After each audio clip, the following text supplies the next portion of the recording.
Shock ఇచ్చారా? Shock ఏమీ లేదు, ఇంజెక్షనే. డాక్టర్ గారు త్వరగా రమ్మన్నారా? ఉమాదేవి. ఏ రోసి, ఏంటి మా నాన్న చూసి వస్తున్నావా? పెళ్లి చేసుకుంటావా? పౌర్ణమి నాడు చేసుకో, ఎంత చక్కగా ఉంటుంది. అరే పోవయ్యా, నీ వల్లే అంత. పెళ్లి పౌర్ణమి అంటూ అతను బుర్ర పాడు చేసావు. ఇక మీద అతనితో మాట్లాడక. నేను మాట్లాడకపోతే ఎవరు మాట్లాడతారు? ఇక్కడ అందరూ ఏదో ఒకటి నోటుకొచ్చినట్టు మాట్లాడుతూ ఉంటారు. నేను ఒక్కడే మంచివాడిని. నిజము కట్టక చేతురా, దాని ఫలము తీపిరా. రోసి రోసి, వాడికి పెళ్లి అవుతుంది, అమ్మవారు చెప్పింది. ఉమాదేవి అడిగాను, కాళికా భక్తుళ్ళే అడిగాను, చెప్పవే ఉమాదేవి అని చెప్పింది. గుణాకి పెళ్లి అవుతుందని. ఆ రోజు తొందరలో వస్తుంది, పౌర్ణమి వస్తుంది, బ్రహ్మాండంగా పెళ్లి జరుగుతుంది. ఉండు, తాళి దాచాను. 33 కోట్ల దేవతలు ముట్టుకుని ఆశీర్వదించారు దీన్ని. వెళ్ళిపోయావా? పోవే పో, నీకు పెళ్లి జరగదు. నేను శాపం పెడుతున్నానే, నెత్తిని నిప్పులు పెట్టుకున్నానే ఉమాదేవి. బదులేం రాయను? ఏదైనా బదులు రాసిపడి నేను మళ్ళీ గుణాన్ని బయటికి పంపేటప్పుడు నువ్వే అతను చూసుకోవాలి. తర్వాత గుణాన్ని వాళ్ళ బాబాయ్ ఇబ్బంది పెడితే నేనేం చేయలేను. నేను వాళ్ళ బాబాయ్ని చూడలేదు, కానీ గుణ మాటలు బట్టి అతను తప్పుడు మనిషిని నాకు అనిపిస్తుంది.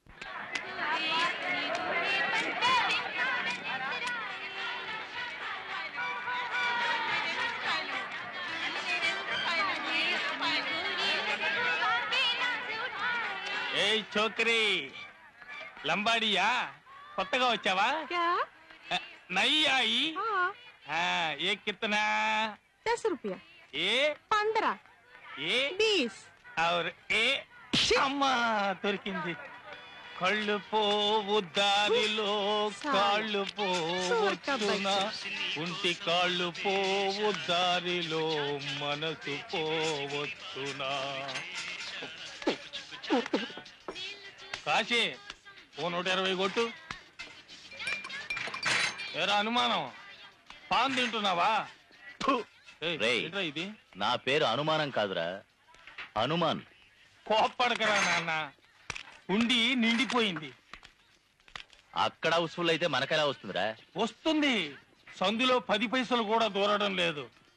ఒరే కాశీ 120 కొట్టు. పోయా, ఏంటో కోప్పడతావు నువ్వు కూడా? నువ్వు కూడా నీ కుంటికాలు ఎగరేసుకుంటూ వస్తావు, ఏంటి లాభం? తప్ప ఎవరు తెరిచేది? తెరిచేవాడు కనపడకుండా పోయాడే. నా దగ్గర అన్ని విద్యలు నేర్చుకుని పిచ్చాసుపత్రిలో చేరిపోయాడ్రా వాడు. అది సరే, నోరు మూసి కూర్చుంటే ఎలా? ఇగో చూడరా, ఏమైనా సరే నేను ఆ పిచ్చాడిని ఆసుపత్రి నుంచి తీసుకుని వచ్చి నేను ఈ పని పూర్తి చేయలేదో నేను మగాడినే కాదురా. ఇస్మాయిల్ ఇస్మాయిల్ తీసుకున్న అప్పు తిరిగి ఇచ్చేటోడే మగాడు. నువ్వు ఆడదాన్ని నువ్వు పెడుతోంది. ఇస్మాయిల్ వదిలి. ఇస్మాయిల్ నా దగ్గర ఉన్నదంటే చేతి ఖర్చు కోసం దాచిపెట్టుకున్నా. ఇదిగో చూడు, నీ డబ్బంతా మా వదిన దగ్గర కుప్పలుగా పోసి పెట్టాను. మీ వదిన దగ్గర? మీ ఇంటి గిన్నెలు పాత్రలన్నీ ఈదిలో ఉన్నాయరా. ఇల్లు ఖాళీ చేయమని చెప్పి సేటు రౌడీలతో వచ్చిండు. ఖాళీ చేయకపోతే నెలకి 15,000 రూపాయలు అద్దె అడుగుతుండు. వచ్చాడా? 4 ఏళ్లుగా దబాయించుకుంటూ వస్తున్నానే. ఇక కుదరదు, ఖాళీ చేసే తీరాలి. ఇస్మాయిల్ కి మామూలు ఇస్తా ఉంటే సేట్ ని లోనికి వెళ్ళనిస్తానా? నాకేంట్రా, సేట్ దగ్గర మామూలు తీసుకుని మిమ్మల్ని బయటికి గెంటుతా. చెప్పండి. ఏ మహాలక్ష్మి, 2 दिन के अंदर మాకి డబ్బులు ఇవ్వకపోతే సామాన్ బాహర్ ఫెంక్ దూంగా. వాడొచ్చి సామాన్లన్నీ విసిరేలోగా నేనే విసిరి పారేస్తాను. పొండే పొండి. వాడేంటి కావాలి? అందరం వీధిన పడాలి. విధి రాశాడే మన నొసతన ఇదే వృత్తని. ఇంగ్లీష్ మాట్లాడే వాళ్ళకి ఎక్కువ ఇస్తున్నారు, మనకు ఆ తాహత లేదే. మాసానికి 15,000 నేను ఎక్కడి నుంచి తేవాలి? పొండే పొండి, ఎక్కడికన్నా పోయి సంపాదించుకుని సంతోషంగా ఉండండి.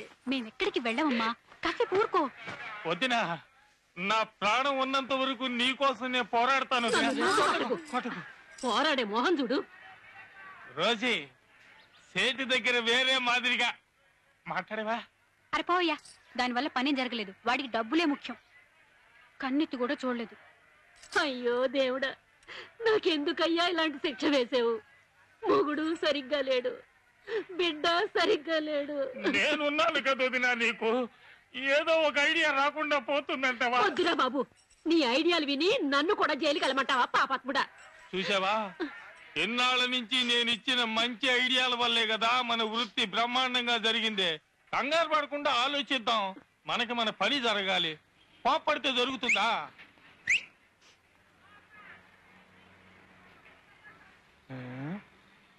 వదినా, ఒక చక్కని ఐడియా. చట్టవిరోధం తెలిసినా బాబాయ్ ఆలోచనే సరిగానే ఉంది.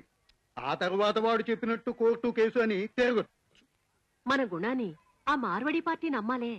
పార్టీని మెల్లగా తీసుకొచ్చి సంతకం పెట్టాక బయటకు వదిలేద్దాం. అవును, గుణ సంతకం పెడతాడా? పెడతాడు. 2 అక్షరాలు పెట్టేస్తాడు. డాక్టర్, నువ్వు కంగారు పెట్టేయకు. వకీలు కూడా ముక్కున వేలేసుకునే ఐడియా గడి గడికి రాదు. గుణ వచ్చి సంతకం పెట్టనే 5 సంవత్సరాల దాకా మనల్ని ఎవరు ఏమీ చేయలేరు. గ్యారంటీ. ఆసుపత్రి నుంచి వాడిని బయటకు వదులుతారా? వదులుతారు. డాక్టర్ వస్తే వదులుతారు. అవునవును. డాక్టరు నువ్వే. అయ్యో, నేనా? అది నిజమే.